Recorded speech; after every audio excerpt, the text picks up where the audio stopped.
Astrologers can only express their thoughts on a zodiac sign based on their level, based on their frequency.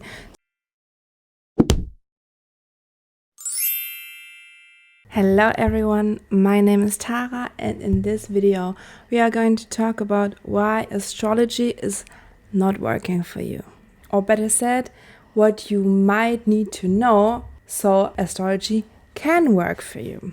So I hear that all the time, and I had the same when I first read about my astrology sign.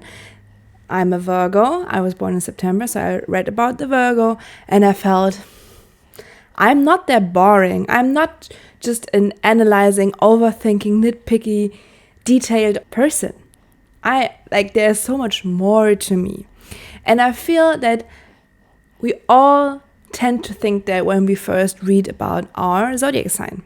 If you are already advanced, stay with me, because in the end it's going to be interesting for you, even if you already have some knowledge on astrology. For our newbies, you are not only your sun sign, there's also your ascendant, and then your moon, and then we have Mercury, Venus, Mars, Jupiter, Neptune, all those different placements which refer to different aspects of your personality. For example, Mercury is about your communication style, how you think, how you mental process life. So even if you don't resonate that much with your zodiac sign, you might need to look at your moon sign, because the moon reflects our our inner world. Or you need to look at your ascendant, because your ascendant somehow is how you were as a child and how you will be when you're very old.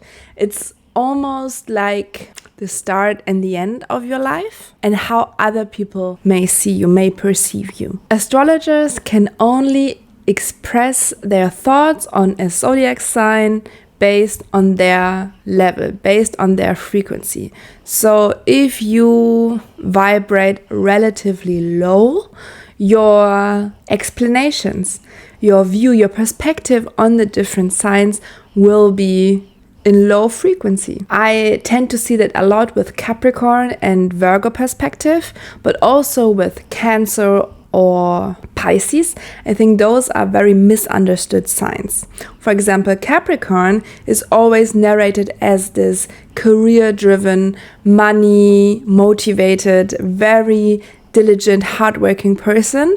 Even though this might be true for a lot of Capricorns, it does not see the essence of the Capricornian energy quite well, because this is one kind of expression. But I see Capricorn as someone who is, or the Capricornian energy as something that is determined.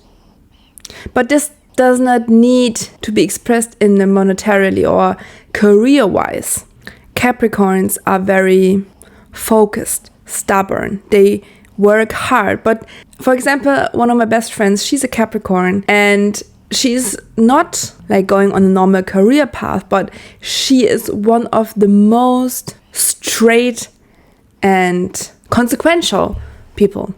She's very one word, and then you have the action. So you see, you can describe energy more broadly, more meta, and by doing that, you will catch the energy more precise. Same for Virgo. Virgos are always described as those overthinking, analytical people, even though I feel what helped me to understand the Virgo energy, that the part of the body that is associated with the Virgian energy are the intestines. So, and what are they doing? They are digesting the food, and more precisely, they are deciding what to keep and what to let go.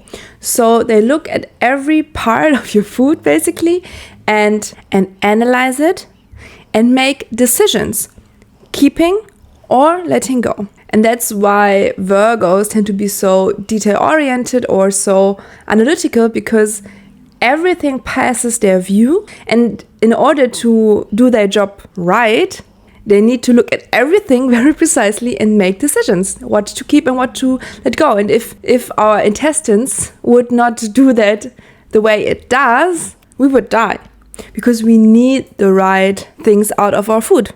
No? And then we have Cancer. I think Cancer, interesting. Interesting. I did not do that on purpose. Okay, little sidetrack here.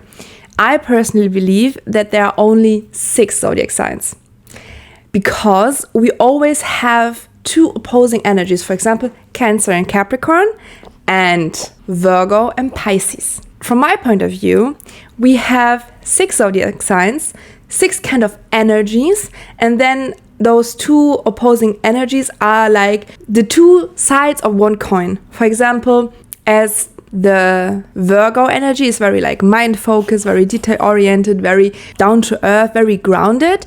We have the Piscean energy, which is more emotional, which is more in the not seeable realm, which is more the spiritual, not so grounded energy. Anyways, I won't go into all of the zodiac signs in this video. If you're interested on my perspective on all the signs, you can leave a comment wishing for that down below. Also, if you watched until here, please do me a favor. You know how this YouTube world works? It would mean the world to me if you could subscribe and like the video if you enjoyed the content thus far. So I see all the zodiac signs as like one energy and 2 sides of the same coin. And by seeing it like that, you can see that it's a spectrum. And basically everything is a spectrum. So as we already talked about, we have low expressions and high expressions of every zodiac sign. And the zodiac signs themselves are also spectrums. But now I have to disappoint you if you're a big fan of astrology. I bet you're not, because then you would not click on this video. But I personally believe astrology is a beautiful entry point to this esoteric world. By esoteric, by the way, I mean the opposite of exoteric, because this is also a spectrum. Exoteric means I observe my outer world and then I get insights from it. And esoteric, by definition, as it is the opposite of exoteric, esoteric means I observe my inner world and gain insight from that. So I think astrology is a beautiful way to enter this esoteric world, but it's not as precise as we could be, because we have human design. What is human design? Human design is based on astrology, but it also has influences by the chakra system, by neuroscience, by biochemistry, quantum mechanics, but also the Kabbalah. So it's a really synergetic system. And we base our knowledge in human design also in the zodiac signs, or better said, in the constellation of the stars at the exact time of your birth. Because at that moment, we get an imprint, a neutrino imprint, which determines our energetic system. Also, if you're interested in the science behind all of that, because I can explain it to you, it's kind of crazy, also leave a comment. So we have that neutrino imprint, and in human design, we analyze that human design body graph, which is basically your birth chart, but in more precise, with much more information. For example, instead of saying you are a Libra, we in human design, we have 5 different types of Libras. And even in those 5 different types, which are portraying different aspects of that librarian energy, we have 6 lines to each of those 5 different librarian energies. And those 6 lines also are a completely different take on the energy. When we would say in astrology, you're a Libra, in human design, we would say, oh, you have gate 57.1, which is completely different than the gate 0.6. But both are Libra energy. So you can see, only by doing that, we pay tribute to the complexity of our reality. Because of course, there are not only 12 types of personalities walking around. I think we would have noticed if this would be the case. So that's why I love astrology. I love working with it, especially if we don't have the exact birth time, because as you can see, as human design is so precise, we need literally the exact birth time. But if we have the exact birth time, I much prefer working with human design.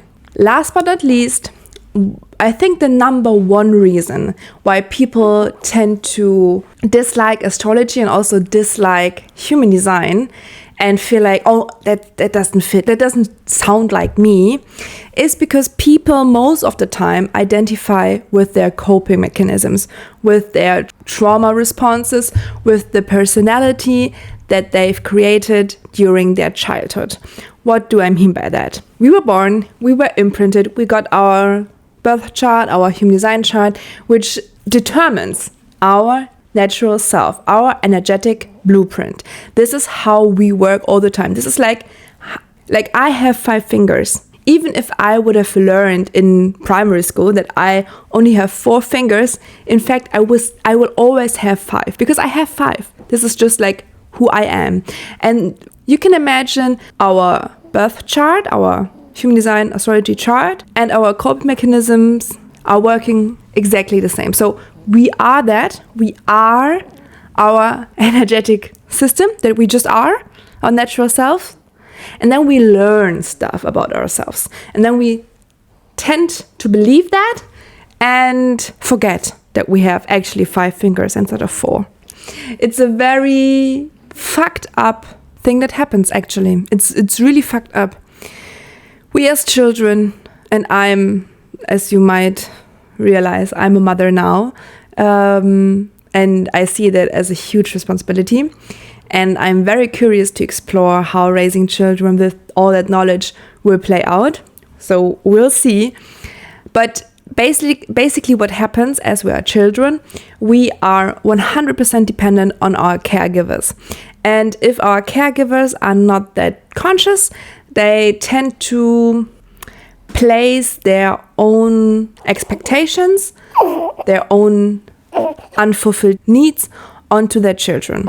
And what also happens is that these children always want to be loved, but also want to be nourished, because they need to be nourished, because otherwise they would die. As adults, as human beings, we have places in our consciousness that hurt, that we did not heal yet, or where we are very sensitive. And our children sense all of that. As children, we want to accommodate our caregivers in order to be loved and to survive. So children naturally, most of the time in this world, unfortunately, but we can change it with that knowledge, most of the time children don't live their energetic nature, their true selves. They adjust. They give the energy that make their parents happy. They suppress the energy that makes their parents unhappy or uncomfortable. They suppress energy where they feel their parents can't handle it. And they try to be something who their parents could love. And by that, I talk about it very meta, very broadly. There are so many differentiated examples of that. I hope you understand what I mean. But as we grow older, or maybe I make an example, my personal experience. When I was in the beginning of my 20s, I did the Big 5 personality test. And in this personality test, I realized I'm not who I am. Like, they asked me about how I do things. And the result was that I was a very detail-oriented, very diligent, very quiet, somehow introverted, very hardworking person. Very nerdy somehow and boring. And this result came out of what I did. Like, they asked me, how do you do things? And I thought about, okay, how do I do things? And I answered accordingly, and then I got the result, and I felt like, yeah, but I'm much more. Same feeling as when I read about the Virgo energy first. So I felt like this is not me. And then I started my self-discovery journal somehow. Then I at some point came across human design. I read a computer-generated analysis. in the middle of the night. This was 4 a.m. and I read this PDF. Unfortunately, these are not available nowadays, but if you want a reading, I can give it to you. I'm a human design analyst. I did some certification a few years ago, and I did hundreds of readings already. So if you're interested to learn about your human design, I'm your girl, I'm your woman. So I read this analysis and I was crying like a baby. Like I never felt that someone, and it was a PDF, saw me that clear before in my life.